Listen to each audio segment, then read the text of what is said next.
Continuamos con Abriendo la Mañana y Rafael Caminero dejó la cosa demasiado caliente. Como caliente está el deporte también. Señor presidente, usted dirá que qué es lo que yo tanto le hago un llamado a usted, pero el único que puede quitar y poner es usted.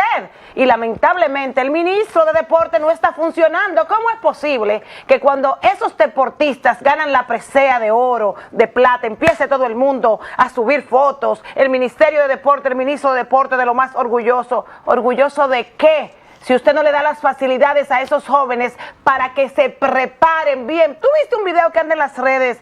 Unos jóvenes practicando gimnasia con unos colchones en el piso. ¡Qué barbaridad! Hay que decir que los atletas dominicanos son héroes. Son héroes, para que lo sepas. Porque en las condiciones muchas veces que practican, cómo llegan, cómo viven, y aún así... ¿Cómo qué? ¿Cómo viven? Cómo viven las condiciones. ¿Cómo sobreviven? O cómo sobreviven, exactamente. Sí, y aún así salen a representar con orgullo la República el país Dominicana. Y lo hacen con tanta entereza, con tanta disposición y nos llenan de gloria. Exacto, nos llenan de gloria, pues son héroes. En otros países, un atleta cuando gana, cuando consigue medallas, son recibidos como tal, como héroes, con todos se los premian logros, también. y se premian. Aquí dan miles de vueltas para darle cualquier Aquí no se debe cosita. esperar que un atleta gane para poder favorecerle con una casa, o sea, todo lo contrario. Aquellos que tienen futuro y que tienen condiciones, desde ya empiecen a evaluarlo y crearle las condiciones para que vayan a competir en igual y se sigan preparando de buena manera. Bueno, vamos a pasar de inmediato con nuestro invitado especial. Vamos a hablar del impuesto selectivo. Víctor Navarro Félix, bienvenido a Abriendo la Mañana. Buenos días, ¿cómo se sienten? Bien, feliz de tenerte aquí otra vez. Gracias, gracias. Gracias, señor Caminero, a todos ustedes por recibirme y sobre todo por invitarme. Así como cuando uno le invitan de un día para otro y dice, bueno, vamos arriba. Esta es tu casa. Pero, ya yo quiero pelear, Víctor, con lo que estábamos hablando fuera del aire. De los impuestos, muy bien. Muy bien. La gente, nosotros como no sabemos y somos ignorantes, yo me considero un ignorante en materia de impuestos. Yo no sé cuánto me cobran, cuánto me quitan, yo no sé, yo no... Tú no chequeas el papelito, te dice tanto de interés. Este impuesto que le cobran a la gente, ¿por qué el impuesto? Mira, tenemos que irnos, como siempre me gusta irme a la historia, al contexto. Los impuestos se remontan desde la existencia del Estado como tal y su justificación viene primero avalado porque los estados necesitan proteger a los civiles.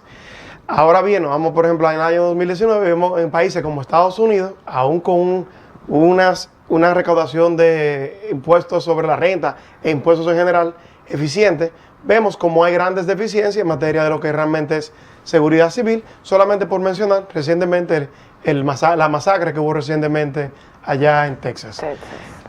O sea que no podemos decir que República Dominicana está aislado en este problema de oportunidad de mejorar en lo que es la seguridad civil. Esto, o sea, compararnos con otros nos da a nosotros la justificación de que lo sigamos haciendo como vamos, que realmente vamos empeorando. No.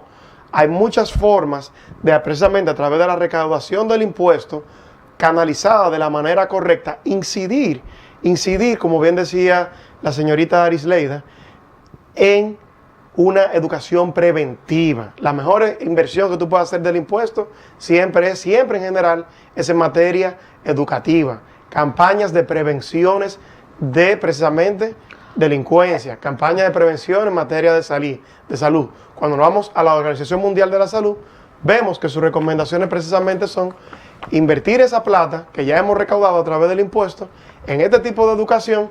Y así los países que han logrado superar las barreras en lo que, por ejemplo, es el acceso universal a las oportunidades de salud, pues precisamente así es como se logra. Y es exactamente el tipo de cosas que debemos de diariamente comunicar en medios como este. No, y no solamente eso, sino que cuando se habla de una recaudación de impuestos, ¿qué hacen los estados? Ellos captan dinero para poder darle facilidad a aquellas personas que no tienen poder adquisitivo, que no tienen empleo, que no tienen trabajo, sobre todo en los países avanzados, donde se respeta de que ese dinero entra para darle un uso de manera social. Ahora, nosotros como país, República Dominicana, tenemos un vacío por donde se va y se pierde el impuesto y a veces no nos damos cuenta de que lo que nos quitan vaya en beneficio de la sociedad. Bueno, para poder medir eso, tenemos que irnos a indicadores de desigualdad, como lo es el índice de Gini. Por ejemplo, en países desarrollados como Noruega, el índice de Gini es de unas 4 veces. Eso quiere decir que las personas del extracto social más alto son 4 veces más ricas que la persona más pobre. Sin embargo, en países como República Dominicana, el índice de Gini es de unos 16 puntos. Eso quiere decir que el más rico es 16 veces más rico que el más pobre. Y pagamos lo mismo en impuestos. Y pagamos Lo mismo. Y no debería- y pagamos hasta más en impuestos. Y no debería, para que exista una balanza equilibrada, digo yo, y con el porque también el tema de los impuestos va mucho de la mano con el poder adquisitivo Sí. de las personas. Entonces, en un país donde tiene una economía que tiende a la inflación, un salario que se estanca, un grupo de empresarios que no están de acuerdo con que se aumente, no hay una indexación indexación se Sí, dice sí. a los empleados, debería entonces pues modificarse el tema de recaudación y quienes más tienen pagar más que los que menos tienen. Eso es correcto, pero no solamente en Dominicana. ¿Debería ser un impuesto selectivo a eso? Debería haber un impuesto selectivo, pues, definitivamente a las personas que más ganan, pero no solamente en Dominicana, realmente muchas leyes de las que se vienen, de las que del año 1990 hasta la fecha se han erogado en materia tributaria, todo lo contrario, han sido en beneficio De los más ricos. quienes precisamente tienen más plata. Por decir un caso que me llamó mucho la atención, cuando estábamos buscando un financiamiento internacional, cuando tú te financias a nivel internacional, solamente se te reconoce hasta el 90% del gasto en intereses hacia ese financiamiento. ¿Qué quiere decir eso? Eso es un desincentivo a que el empresario local o el emprendedor local se financie desde fondos internacionales, porque en vez de reconocerle el 100%, solamente te reconocen el 90%, y eso se convierte en un escudo fiscal en una menor cuantía, lo cual, desde el punto de vista de maximizar mi rentabilidad, me pone a mí en tela de juicio.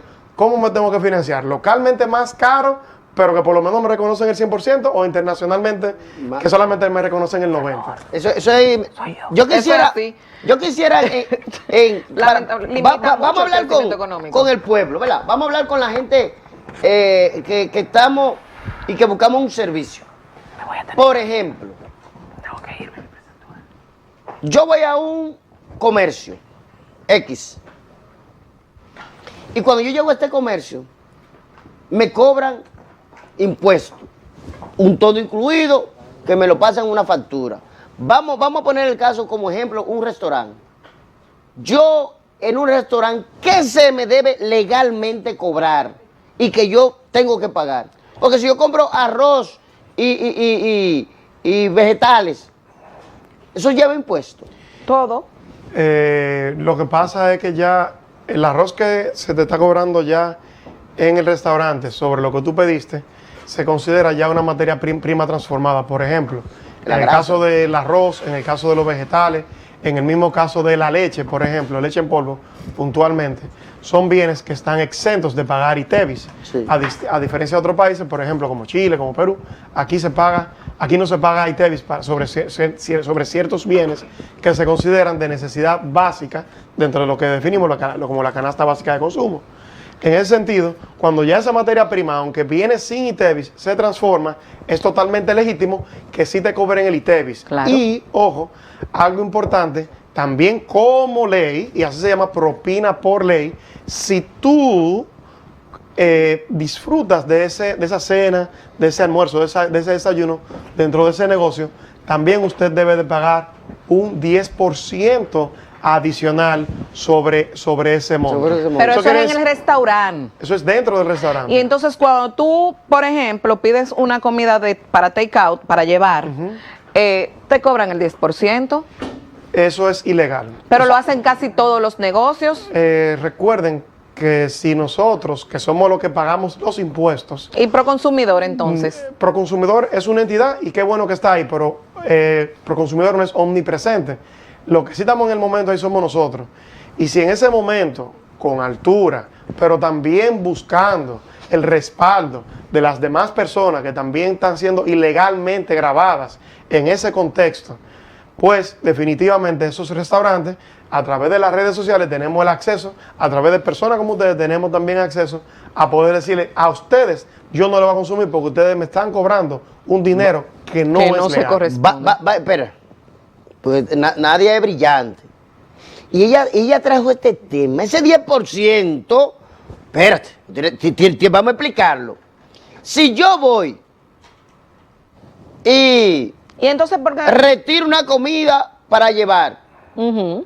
y me facturan y me ponen ese 10%, yo tengo el derecho De de decirle, reclamarlo. mire, espérese, ese 10% no me lo pueden cobrar porque yo no voy a consumir aquí, yo esto para llevarme esta comida. ¿Cómo? Explícame eso. Tal cual, bueno, todos los sistemas contables, por más arcaicos que sean, tienen la posibilidad de anular la factura y usted se debe de parar en dos patas. Señores, en este país No me diga hay eso. que crear Y yo no precedentes. puedo buscar facturas hasta la que yo tengo en mi casa que me han cobrado impuestos para que me repongan ese dinerito. El momento realmente era en el momento de la factura, porque de alguna manera sería caótico Y cuando desde el punto de claro, vista sí, no, administrativo, claro. una Retroceder. retribución múltiple. Así es. No, ese dinero hace mucho que ya y por se ejemplo, evaporó. cuando es delivery, que tampoco tú lo estás consumiendo, pero es un servicio que tiene el establecimiento de llevarte la comida a la puerta de tu casa. Ahí hay que pagar un 10%. Conforme la ley no. Conforme la ley no, realmente eso no procede. Lo único que usted debe de pagar, en el caso, por ejemplo, ahora hay varias aplicaciones vía internet. Si tú quieres otorgarle un porcentaje al delivery, te dicen, te dan un rango entre 25 a 100 pesos, me parece, en varias aplicaciones que hay. Así es. Y eso es lo único que usted debe pagar, el costo del flete. Atención negocios. A mí regularmente